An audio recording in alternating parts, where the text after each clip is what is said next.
उसी दिन मुझे पता चला कि अनाया के पापा का ट्रांसफ़र हो चुका है। वो अब आगे की पढ़ाई किसी और शहर में जाकर करेगी। मुझे तो शुरू से ही पता था कि मेरे पापा मुझको आगे की पढ़ाई के लिए किसी और शहर में भेजने वाले हैं।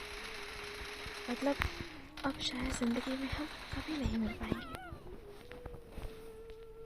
अनाया के लिए मेरे दिल में प्यार आज भी उतना ही था। मेरा दिल बैठा जा रहा था ये सोचकर कि वो मुझसे दूर जा रही है। सभी दोस्त एक दूसरे से गले मिल रहे थे, एंजॉय कर रहे थे, पर मैं अपने आंसू छुपाता फिर रहा था। मैंने देखा अनाया भी अपने फ्रेंड के साथ काफी खुश थी। उसके चेहरे की खुशी देखकर मेरे चेहरे पर भी मुस्कान उभर आई थी। मैं एकांत सी जगह में बैठा था। सभी लोगों से मिलने के बाद अनाया की नजर मुझ पर गई तो वो मुझसे भी मिलने के लिए आगे बढ़ी। उसको अपनी तरफ आता देख मैं सटक से खड़ा हो गया। वो मेरे पास आई, हाथ आगे बढ़ाया। मैंने भी अपना हाथ आगे बढ़ाया। उसके बाद उसने क्या बोला मुझे सुनाई नहीं दिया, क्योंकि मैं उसके चेहरे को इतनी गौर से देख रहा था कि शायद जिंदगी भर के लिए उसकी तस्वीर अपनी आंखों में उतार लेना चाहता था। मुझे होश तब आया जब उसने अपना हाथ वापस खींचा, वरना चाहते में मैंने उसका हाथ छोड़ा। उसके बाद बाय कहते हुए वो मुड़ गई और जाने लगी। जब वो मुड़ रही थी उसके गले में लटका हुआ आइडेंटिटी कार्ड जमीन पर गिर पड़ा। मैंने बिना एक सेकंड गवाए वो कार्ड उठा लिया। उस कार्ड पर अनाया की फोटो थी। मेरे मन में ख्याल ये था कि इस फोटो को देखकर ही मैं अपनी यादें ताज़ा कर लिया करूंगा। किसी तरह पैसों का जुगाड़ करके मेरे पापा ने मुझे पढ़ने के लिए शिकोहाबाद से बाहर भेज दिया। अनाया भी अपने परिवार के साथ दूसरे शहर चली गई। मैं हमेशा हमेशा के लिए अनाया से जुदा हो चुका था। समय को कौन पकड़ सकता है। समय बीतता गया।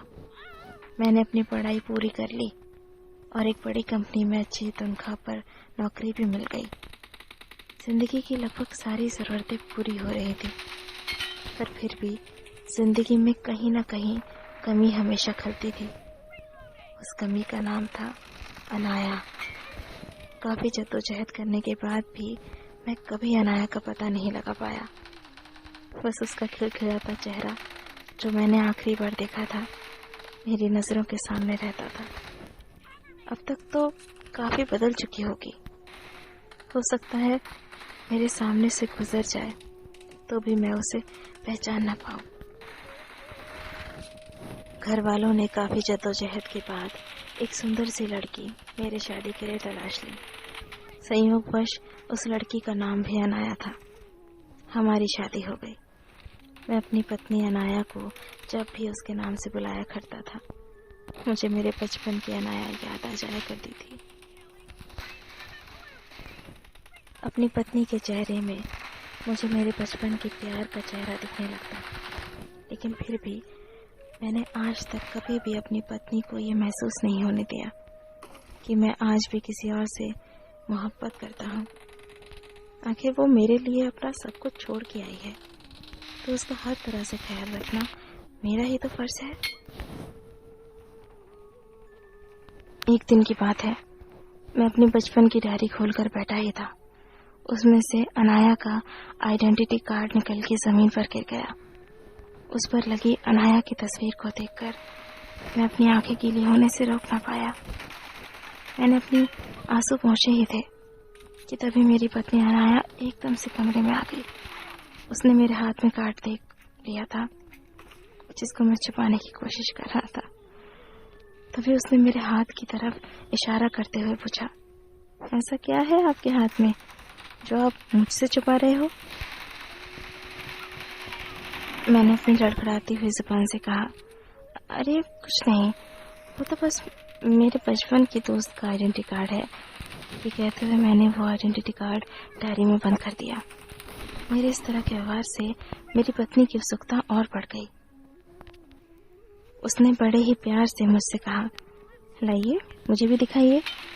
इतना कहते हुए उसने डायरी मेरे हाथ से छीन ली। आइडेंटिटी कार्ड पर लगे फोटो को देखकर वो एकाएक बोल पड़ी, ये कौन है? मैंने कहा, अरे कोई नहीं, वो मेरे बचपन की दोस्त है। फिर वो एकदम से बोली, पर मैं भी तो बचपन में ऐसी ही दिखती थी, ये तो शायद मेरा ही फोटो है। अरे हाँ हाँ, सरस्वती विद्या मंदिर, यहीं तो पढ़ती थी। अरे ये तो मेरा ही बचपन का फोटो है। इतना सुनने के बाद मैं तो एकदम सुन्न रह गया। मुझे लगा मानो मैं सपना देख रहा था। कहीं ऐसा ना हो कि मैं खुशी से पागल हो जाऊं। मैंने उससे फिर पूछा, सच में ये तुम्हारी ही फोटो है? उसने अपनी बात पर जोर देते हुए कहा, हाँ बाबा पक्का, ये मेरा ही फोटो है। पर ये तुमको कहाँ मिला? मैं छूटते ही बोल पड़ा, पर मैं तो इस लड़की से बचपन से प्यार करता हूँ। इतना बोल मेरे आंखों से आंसू की गंगा जमुना निकल पड़ी।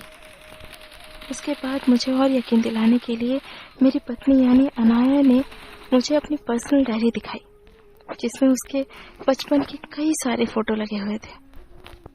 अब तक मुझे यकीन हो चुका था कि ये वही अनाया है जिसे मैं बचपन से प्यार करता हूँ। उसके बाद अनाया ने मेरे आंसू पोंछते हुए मुझे अपनी बाहों में भर लिया, क्योंकि वो भी जान चुकी थी कि मैं उसको अभी से नहीं बचपन से चाहने वाला पति मिला हूँ।